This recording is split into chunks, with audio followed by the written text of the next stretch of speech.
is a good way to talk about this big matchup between the Cowboys and the Eagles, big ones in the NFC East. And so, Florio, kick us off. Who do you got in this one?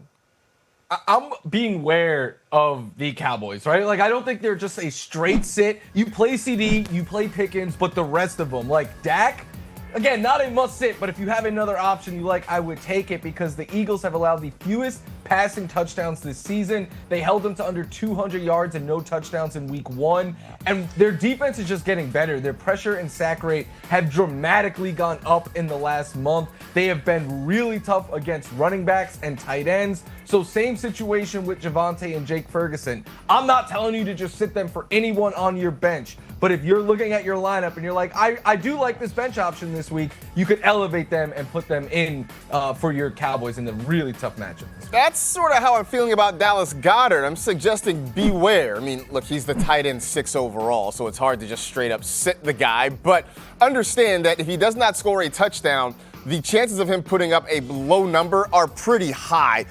He's been incredibly touchdown dependent, has 7 of them so far this season, which accounts for more than a third of his overall fantasy points. He's played 9 games this year. He has fewer than 50 receiving yards in 8 of them. So unless he is finding the painted area, it's going to be tough. The good news is the Cowboys defense, while it is improved, still giving up yards and points and touchdowns. So there is some upside potentially there for Dallas Goedert. Moving on to at least what on paper is the biggest game of the week. It is the Colts at the... Why, is that you don't believe that? The Rams are playing next door. They are. That's a big game. It is a big game. Bucks? I said possibly the biggest game of the week. Chiefs aren't even in the playoff picture. I mean, they've been in the Super Bowl 3 straight years. That's true. You know. All right, I see your point. Anyway, Colts and Chiefs. Sorry, Mark. Are we disturbing him? Mike's like waving us along like he's the No. I'm waving the Chiefs beating the Super Bowl. I'm over that. All right. I got you. Anyway, what are you looking at in this one? I forgot my point of what I was. It's Travis Kelce. Obviously, no. Everybody's starting Travis Kelce. I'm not telling you anything. What I don't believe that people are paying attention to is how well Travis Kelce has been playing over the last couple of weeks. At least 21 fantasy points in 2 of his last 3, 2 receiving touchdowns in his last 3 games. The matchup this week is really good. The Colts have allowed the 3rd most receiving yards to tight ends this season. This could be another huge opportunity for him. And again, if this Chiefs team, they're always going to be lurking. I'm being a little bit obtuse on that. They're always lurking, and one of the reasons why is how well Travis Kelce's playing. Yeah, I'm over that as a Bills fan struggling right now. But I think on the other side, you could try to beware of Michael Pittman in this one. A lot like with the Cowboys, right? Not a straight sit, but it depends on your matchups. I hate this matchup, though, for Michael Pittman Jr. because the Chiefs are bottom 5 in yards and touchdowns, yards on deep passes, and yards on out wide receivers, which is where Michael Pittman operates. So, and on top of all of that, the Colts have shown they're not afraid to go to their secondary options. Like, I think Tyler Warren goes off this week. I think Josh Downs could be a little bit more utilized. And no one, even the Chiefs, I don't think anyone could stop Jonathan Taylor. So, not sure this is the biggest Pittman week. All right, so being concerned about Michael Pittman, that gets us to the Bengals and the Patriots, and certainly waiting on a lot of news with the quarterback position. We do know Jamar Chase is going to be suspended for this one. But on the other side of this one, I like Hunter Henry as a start this year. And Hunter Henry's kind of become shorthand. Is that guy that you draft and nobody's really excited about him, but then he gives you several usable fantasy weeks. You're like, okay, maybe this wasn't the worst pick ever. So part of this, obviously. That's close. Look. Part of this, obviously, is the Bengals, right? We've been picking on them all year long. I don't know why we would stop now. They have been the best matchup statistically for tight ends this season. And even though Drake May is spreading the ball around, we're seeing more Stephon Diggs. We're seeing Kayshon Boutte occasionally. Hunter Henry is still getting a pretty consistent target share. And look, understandably, the bar is low for what constitutes success for a fantasy tight end. But Hunter Henry certainly has all the conditions for a pretty good fantasy week. Yeah, I like him this week, and I think you could start Joe against the Patriots. Which one? We don't know yet, but whichever one starts for the Bengals, I think is in play for fantasy because the Patriots have allowed 19 or more fantasy points to a quarterback in 3 straight, including 9 touchdowns in the last 4 games. And every Bengals game is a score fest. It feels like the quarterback always has to throw, especially with Drake May on the other side. And the Patriots are elite at stopping the run, so I think we see even more passing. Whether it's Flacco or Burrow, I think they are in play this week in fantasy. All right, so we are big on a Bengals quarterback whoever that quarterback might be. We will stay tuned to find out the answer to that one. Next up, going to Detroit, it is the Giants and the Lions. And, Rank, you're going out on a limb here, I see. No, like last week where Cynthia Freeland was just sitting here trying to rack up as many humble brags as possible for Monday, I'm just like, well, I'll take an easy one with Jahmyr Gibbs, who, I got to be honest with you, is one of the most exciting players in the NFL right now. And again, there's no doubt that you're starting him. You're like, oh, great, thanks, Rank. I was thinking about benching him. Nobody was thinking about benching him, but I did want to take an opportunity to just spotlight the fact that he's had at least 19 fantasy points in 3 out of his last 4. He's averaging over 5 rushing yards, 5 yards per rush this year. It reminds me of another great Lions running back in the day who wore number 20. And of course, I'm talking about Billy Sims. You've never heard of Billy Sims. Don't act like you've heard that name. No, but it is like, one of the great Lions running backs of the past. And so, you know what? I think that he's so incredibly good. I just wanted to come out and just shout that to the rooftops. And again, the Giants are a great matchup for him. There's a very real possibility that Jahmyr Gibbs puts up a 40-burger this week. As Matt, I'll just say it. He's going to put up a 40-burger this week against the Giants. All right. I'll say it. Ooh, spicy. Look, my starting sit-em is filled with Lions this week, but I think on the other side, you sit the Giants running backs because in the first game without Dable last week, they split opportunities pretty much down the middle. Snaps were split. Tracy saw more carries and is more explosive, while Singletary ran more routes and had the goal line work. And on top of it all, the Lions are extremely tough on running backs on the ground and through the air, which is why they allow the fewest fantasy points to running backs. Without Dart this week, I think you very much so look to avoid this backfield. Yeah, Jackson Dart's been ruled out. Jameis Winston will get another start. By the way, a shout out to Michael F. Florio, who pointed out to me that on Pro Football Reference, Tyrone Tracy's nickname is Paul Pierce. It makes no sense. If you can figure that one out, you're a smarter person than I am. Coming up on NFL Fantasy Live, there's a showdown in the Windy City between a grizzled vet and a young cub. Steelers, Bears, fantasy game previews continue when we come back. Not only does JSN make big plays, but he was our pal Cam Wolf's best-dressed player of Week 11 as well. So big things going on for Jackson Smith and Jigba. That gets us to Seahawks and Titans. And Florio, start us off with what you're looking at. Usually it's sit Kenneth Walker, but this week and maybe moving forward, start Kenneth Walker. Last week we saw him be the lead back for the Seahawks, leading them in snaps, carries, routes, targets, and even getting a goal line carry. And after his big performance, head coach Mike McDonald came out and said that Walker has earned more opportunities, and it comes in a great matchup as the Titans have allowed the second most touchdowns and are top 10 in yards and fantasy points allowed to running backs. So Seattle's best and most explosive running back is back in play in our fantasy lives. And since I have taken a couple of chip shots here, I'll go for a sleeper with Rashid Shaheed. And it's going to take a little bit of work for this to get going. Ryan Fitzpatrick was pointing this out last night. You know, it's close between him and Sam Clemente Darnold. The connection is going to be there at some point. When is going to be the breakout game? Well, I think it could be this week against the Titans, who've allowed the second most fantasy points per game to wide receivers over the last 4 weeks. They've allowed the most yards per targets to wide receivers this season. This is a huge breakout potential for Rashid Shaheed. Hopefully the Seahawks trying to bounce back after a tough one last week against the Rams. Next, the Steelers and the Bears. I will defer to you, who you were talking about. Oh, you know what? There's a number of possibilities we could go with right here, but I'm going to go with Rome Odunze, who continues to be the most targeted player in this offense. He leads the team in targets, receiving yards, and receiving touchdowns this season by a lot. He is also one of the biggest targets in the red zone, the 8th highest red zone target share amongst wide receivers this season. And the Steelers' defense has really struggled against wideouts this year. I know they've spent a lot of time this week trying to bottle in the energy that Caleb Williams takes in the pocket, avoiding sacks and everything like that. But with Ben Johnson out there scheming them up, I think there's a real big opportunity for Rome Odunze this week. On the other side, beware of Kenneth Gainwell. Now, some of it has to do with who may or may not be there for the Steelers. Jaylen Warren has been limited in practice this week. If Warren plays, then you know it is going to be a two-man backfield. Pittsburgh not going away from that. But even without Jaylen Warren, I'm not sure that volume is going to be enough to win the day for Kenneth Gainwell. So far this season, he has just 2 games with more than 36 scrimmage yards.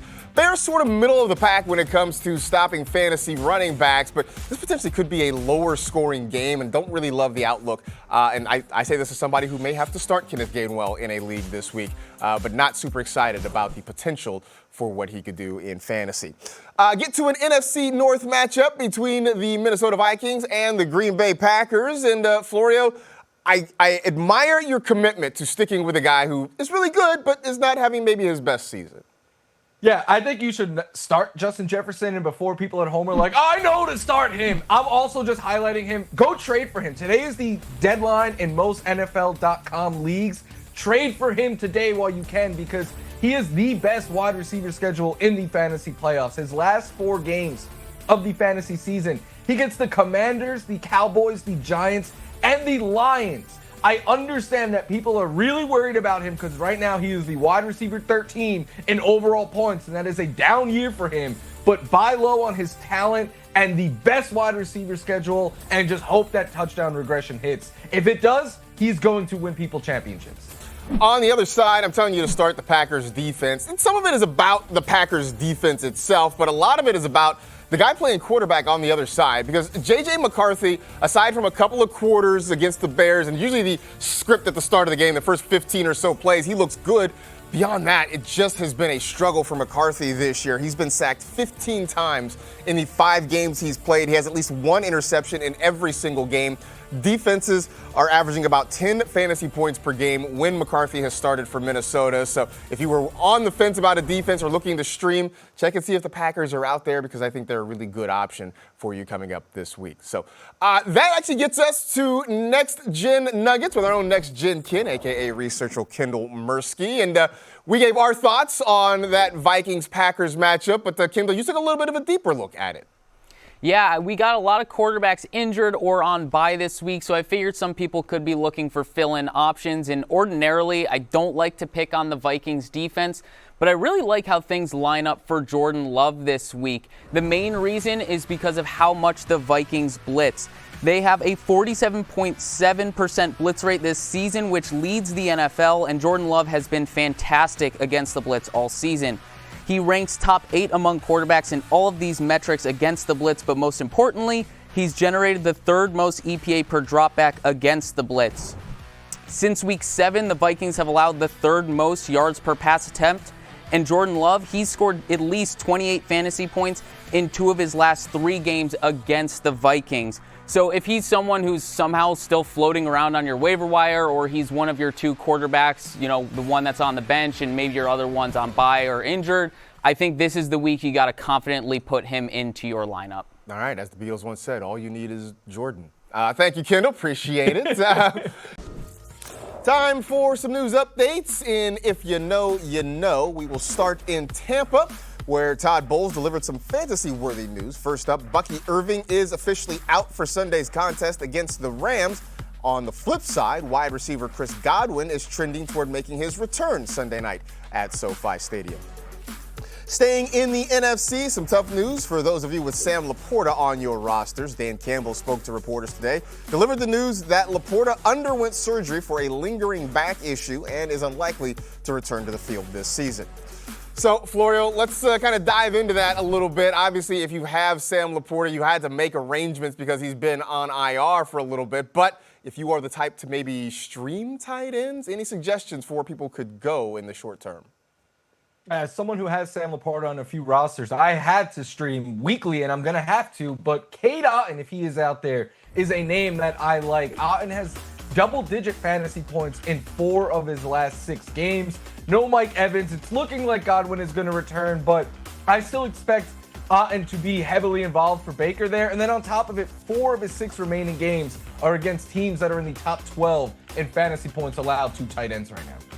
I think you should do what I did, and I just put George Kittle into the lineup. But I guess a lot of you probably don't have that option, so I'm going to go with A.J. Barner, who has been very good over the last number of weeks. As you see right there, the totals on the board are correct. At least 10-plus fantasy points in 5 of his last 7 games. He led the Seahawks with 10 receptions in Week 11, setting career highs in targets and receptions in that contest. And it's one of the guys that Sam Darnold's really been looking for. And again, once this offense starts to fully integrate Rashid Shaheed, who I was talking about a moment ago, it'll actually open it up for A.J. Barner. Once you can take the top off the defense, and with Jackson Smith and Jigba going out and drawing a lot of coverage, there's huge opportunities for A.J. Barner. All right, A.J. Barner actually doing some things in the last couple of weeks. And Actually? Actually. You actually A.J. Barner? Actually A.J. How Barner. dare you? His name is actually James Barner. Yeah, that's what it is. Florio mentioned Cade Otton. He will be on the field on Sunday night right next door at SoFi Stadium against the Rams. We dive a little bit further into that one. And if you're looking for kind of a deep sleeper, maybe look at Blake Corum. And for years, we've kind of stood on this idea that Sean McVay is a one running back coach. And that really has been true the last few years. But Blake Corum's starting to elbow his way into some more opportunity.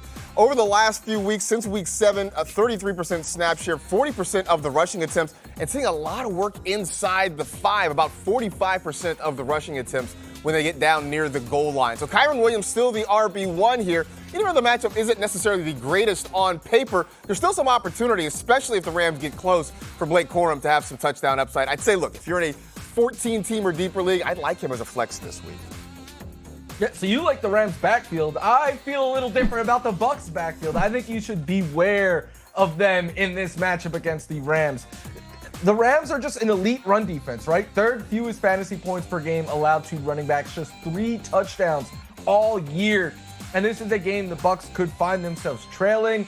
I am completely trying to get away from Rachaad White where I have him unless very desperate. Tucker is a little bit more option dependent. He is an explosive option, so he only needs a run or two. He still brings upside. The floor is just much shakier than it was a week ago. Well, we'll see who can seize some opportunity in that Bucs backfield. In the meantime, it is time for us to seize the season, presented by Caesars Sportsbook. According to Caesars Sportsbook, here are the most likely players to score the first touchdown on Sunday Night Football between the Bucs and Rams.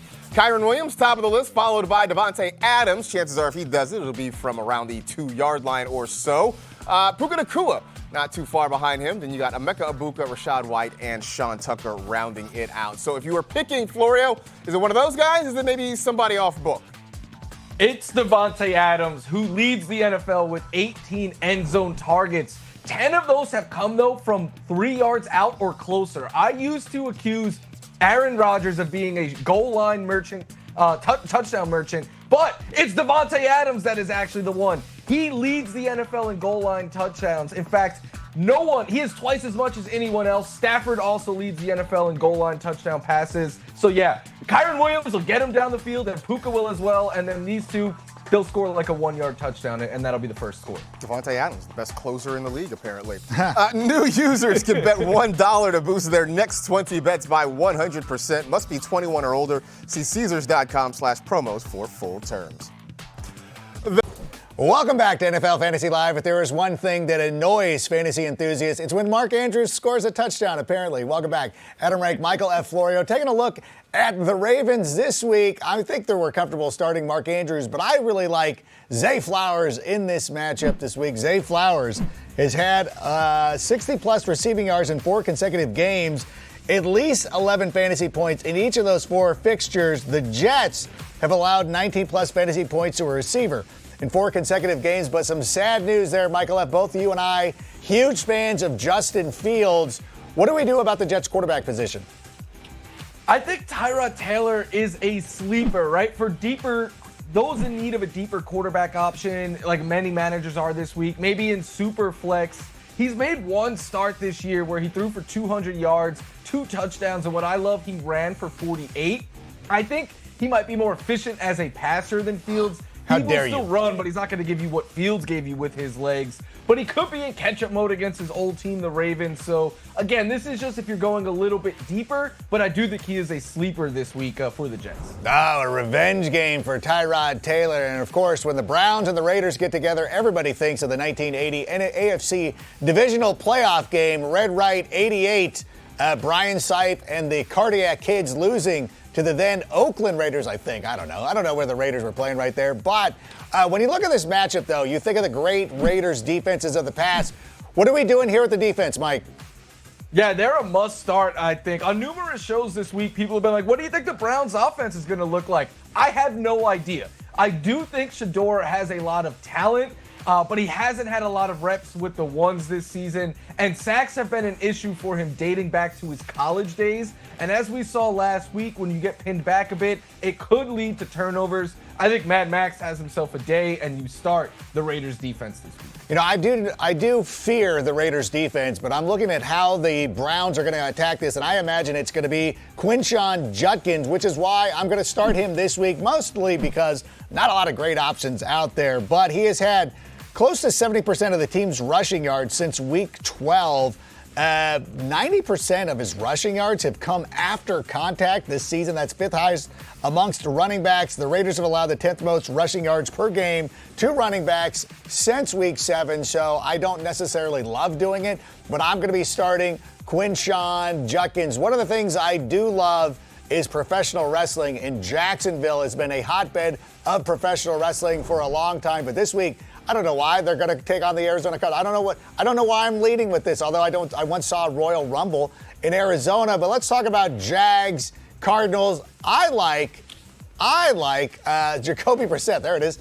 Just read it, Rank. Jacoby Brissett this week as a sleeper option for those of you who are missing out on a quarterback. He has averaged 314 yards per game since week 6. The Jags have allowed a top 10 quarterback in 5 of their last 6 games, the 5th most fantasy points per game to quarterback this season. I just have to assume, Michael, that you are starting Trevor Lawrence, or am I wrong? I think you are wrong. I like Brissett. I do not like Trevor Lawrence in this one, though, because in his last 3 games, Lawrence has averaged just 177 passing yards per game, and he has 2 touchdowns to 3 interceptions passing-wise in that span. In fact, this year, he scored 20 or more fantasy points twice. And in both of those games, he had multiple rushing touchdowns. He has 1 rushing touchdown the rest of the season, so those are clear outliers. You can't bank on it. And the Cardinals, they've allowed the 7th fewest fantasy points to quarterbacks. But, Rank, Trevor Lawrence in that hair, he would do all right in the wrestling world. Yeah, he would be elite. He would be I think I could see him running around with the Young Bucks or something like that. We like Trevor Lawrence as a person, like a good guy, yes. Great guy. But let's go down to the Atlanta and Saints matchup. Drake London has been ruled out for this week. So what does that mean for the rest of the Falcons? Is there one wide receiver we can focus in on? Yeah, I know it's been a rough year for Darnell Mooney, but I think Drake London being out has him in play, at the very least, as a sleeper this week against the Saints, because don't look now, but in the last 2 weeks, 15 targets for Mooney. And he just has a history of success against the Saints in his career. He went for nearly 100 yards late last year in his last game against them. He's averaged 14 fantasy points per game against them in his career. So again, if you're going a little bit deeper, volume wins the day here. Yeah, and I'm looking at this matchup too, and I know what the Falcons allowed last week to Bryce Young, and I'm looking at Tyler Shough as a sleeper option against the Falcons this week. I know this is the opposite of chasing the points. You're chasing Bryce Young's points in this one, but one of the things that I've noticed about Tyler is that he's getting a little bit better. I kind of like what I see when I go out there and watch him. His passing yards have increased in each game he's played this season. He had close to 19 fantasy points in his last start. And again, this Falcons defense, which looked so good a couple of weeks ago, to the point last week, I was sitting out here dogging Bryce Young, being like, I'm never starting him, never start him against the Falcons. Well, of course, that blew up on me. So Tyler Shough is somebody that, like, listen, if you're in a 14-team league and you need to start a quarterback, if you're sitting there, if you're in a super flex league, which I'm in a number of, Tyler Shough is actually a pretty decent option for you this week. But sometimes it all comes down to the process over the results. And here to talk about that is Marcus Grant with A Minute with Marcus.